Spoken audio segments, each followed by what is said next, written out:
Sir ನಿಮ್ಮನ್ನ ಪದೇ ಪದೇ ಕಾಡೋ ಸಿನಿಮಾ ಪಾತ್ರ ಯಾವುದು? ಇಲ್ಲಮ್ಮ, ನಾನು ಸತ್ಯನೇ ಹೇಳ್ತೀನಿ, ಆ ಥರದ್ದೇನಿಲ್ಲ. ಎಲ್ಲ ಪಿಕ್ಚರ್ಗೂ ಮಾಡಿ ಮುಗಿಸ್ಬಿಟ್ಟು ಬಂದುಬಿಡ್ತೀನಿ. ಆ ಗಳಿಗೆಗೆ ಅನಿಸುತ್ತೆ ಇನ್ನೂ ಚೆನ್ನಾಗಿ ಮಾಡಬೇಕಾಗಿತ್ತು, ಇದು ಇನ್ನೂ ಮಾಡ್ಬೋದಾಯಿತು, ಇನ್ನೂ ಕಾಡ್ತಾ ಇದೆ ಇದು ಅಂತ ಅಂದ್ಬಿಟ್ಟು. ನಾಟಕ ಮಾತ್ರ ಕಾಡುತ್ತೆ.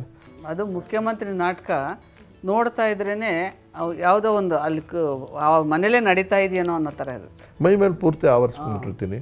ಅವು ಯಾರು ತಪ್ಪು ಮಾಡಿದ್ರು ಮ್ಯಾನೇಜ್ ಮಾಡ್ತಿರ್ತೀನಿ, ಯಾರು ತಪ್ಪು ಮಾಡಿದ್ರು ಗೊತ್ತಾಗ್ದಂಗೆ ಮುಚ್ಚಾಕೊಂಡು ನಾನೇ ಮಾಡ್ಕೊಂಡು ಹೋಗ್ತೀನಿ, ನಾಟಕ ಮುಗಿಸ್ತೀನಿ. ಅಂದರೆ ಚೇಂಜ್ ಆಗಿರ್ತಾರೆ ಪಾತ್ರಧಾರಿಗಳು, ಹಾಗಾಗಿ ಅದು ಒಂದು ನನಗೆ ಅದು ಯಾಕೆ ಅಂತ ಹೇಳ್ತೀನಿ. 45ನೇ ವರ್ಷ ಈಗ ಮಾಡ್ತಾ ಇರೋದು ನಾನು. ಅಟ್ ದಿ ಏಜ್ ಆಫ್ 28 ನಾನು ಮಾಡಿದ್ದು. 72ನಲ್ಲೂ ಅದೇ ಬಿರುಸಿನಲ್ಲಿ ಮಾಡ್ತೀನಿ, ಅದೇ ಥರದಲ್ಲಿ ಜನ ಬರ್ತಿದ್ದಾರೆ ಅಂದಾಗ ಆಶ್ಚರ್ಯ ಯಾಕಾಗುತ್ತೆ ಅಂದರೆ ಎಲ್ಲ ಮರಿತೀನಲ್ಲ. ಒಂದೊಂದು ಟೈಮ್ ಸರ್ ಅಂತ ಹೆಸರುಗಳೇ ಬರೋಲ್ಲ ನನಗೆ. ಮತ್ತು ಜ್ಞಾಪಿಸ್ಕೊಂಡ್ರೆ ಊರಿಗೆ ಜ್ಞಾಪಕ ಬರೋದಿಲ್ಲ, ಅಲ್ಲೆಲ್ಲ ಜ್ಞಾಪಕ ಬರುತ್ತೆ. ಸೊ ನೀವು ತುಂಬ ಫ್ರೀಯಾಗಿದ್ದಾಗ ಪದೇ ಪದೇ ನಿಮ್ಮನ್ನು ಕಾಡುವಂಥ ಹಾಡು ಯಾವುದು ಸರ್? ಜನಪದ ಗೀತೆನೇ ನನಗೆ ಮೇಯ್ನ್. ಬೇರೆ ಯಾವ ಜನಪದ ಗೀತೆ ಕಾಡ್ತದೆ. ಕಾಡೋದಂದ್ರೆ ಸಬ್ಜೆಕ್ಟ್ ಅಲ್ಲ, ಅದರ ಟ್ಯೂನು. ಆಮೇಲೆ ಭಾವಗೀತೆ ಕಾಡ್ತದೆ.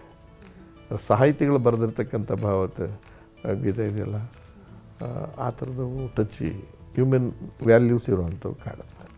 ಸೊ ನಿಮಗೆ ಸೂಟ್ ಆಗುತ್ತೋ ಇಲ್ವೋ ಅಂತಲೂ ಕೂಡ ಆಲೋಚನೆಯೂ ಮಾಡ್ದೇ ಕೂಡ ಯಾವ ಪಾತ್ರ ಕೊಟ್ಟರು ಕೂಡ ನಾನು ಮಾಡಬಲ್ಲೆ ಅನ್ನೋ ಬಿರುಸಿನಲ್ಲಿ ಹೆಣ್ಣಿನ ಪಾತ್ರ ಕೂಡ ಹಾಕ್ತೀರಾ ನೀವು? ಓಕೆ. ಹೆಣ್ಣಿನ ಪಾತ್ರ ಮಾಡುವಾಗ 100% ಹೆಣ್ಣಾಗಿ ನಾನು ವರ್ಸೋಕ್ಕಾಗಲ್ಲ. ಆ ಲೆವೆಲ್ಗೆ ಜನಕ್ಕೆ ಮೆಚ್ಚೋದಕ್ಕೆ ಸಾಧ್ಯನೇನು ಅಂತ ನೋಡಿ ಮಾಡಿರ್ತೀನಿ. ಯಾರು ನನ್ನ ನೋಡ್ಕೊಡೋದು, ಅವ್ರ ಕೈ ಹೆಂಗೆ ಆಡಿಸ್ತಾರೆ, ಕತ್ತು ಹೆಂಗೆ ಆಡಿಸ್ತಾರೆ, ಕಣ್ಣು ಹೆಂಗೆ ಆಡಿಸ್ತಾರೆ, ಅಂದರೆ ಈ ಥರದ್ದೇನು ನಡಿಗೆ ಗಿಡಿಗೆಲಿರುತ್ತೆ, ಅದನ್ನೆಲ್ಲ ನೋಡ್ಕೊಂಡು ಮಾಡಿ ನಂದೇ. ಅಂದರೆ ಅದು ಹಾಸ್ಯವಾಗಿ ಕಾಣಿಸ್ತದೆ ನಮ್ಮ ಮುಂದೆ. ನಮ್ಮ ಶರೀರ ಆ ಥರ ಬ್ಯೂಟಿ ಇರಲ್ವಲ್ಲ. ಆದರೂ ಮಾಡಿದ್ದೀನಿ, 2-3 ಪಿಕ್ಚರ್ ಮಾಡಿದ್ದೀನಿ. ಒಂದು ಅದು ಮೇಯ್ನ್ ರೋಲೇ ಮಾಡಿದ್ದೀನಿ, ಅದೇ ಸಿಂಹದಲ್ಲಿ. ಹಾಂ, ಎಸ್ ನಾರಾಯಣ್ ಹೇಳ್ಬಿಟ್ಟಿದ್ರು, ಕನ್ವರ್ಟ್ ಆಗ್ಬಿಟ್ಟವ್ರು ಪದ್ಮ ಅವರವರು.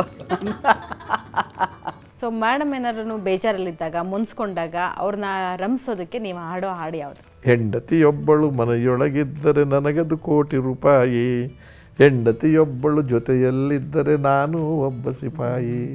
ಸೊ ನೀವು ಬಹಳಷ್ಟು ಜನರ ಜೊತೆ ಕಾಮಿಡಿಯನ್ ಆಗಿ ಮಾಡಬೇಕಾದ್ರೂ ಅಷ್ಟೇ ಸರ್, ನಿಮ್ಮ ಮತ್ತು ದೊಡ್ಡಣ್ಣ ಅವರ ಒಂದು ಬಾಂಡಿಂಗ್. ಸೊ ಆ ಬಾಂಡಿಂಗ್ ಬಗ್ಗೆ ಏನು ಹೇಳೋಕ್ಕೆ ಇಷ್ಟಪಡ್ತಾರೆ? ತುಂಬ ಒಳ್ಳೆ ಗೆಳೆಯ.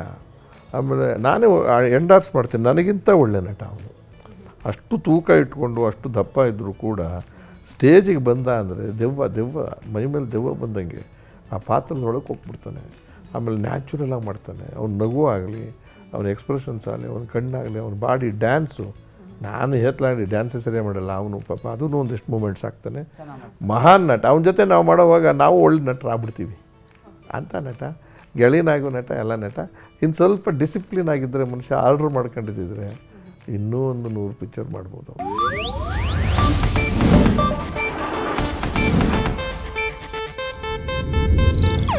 ಇದು ಏಷ್ಯಾನೆಟ್ ನ್ಯೂಸ್ ನೆಟ್ವರ್ಕ್ ಪ್ರಸ್ತುತಿ.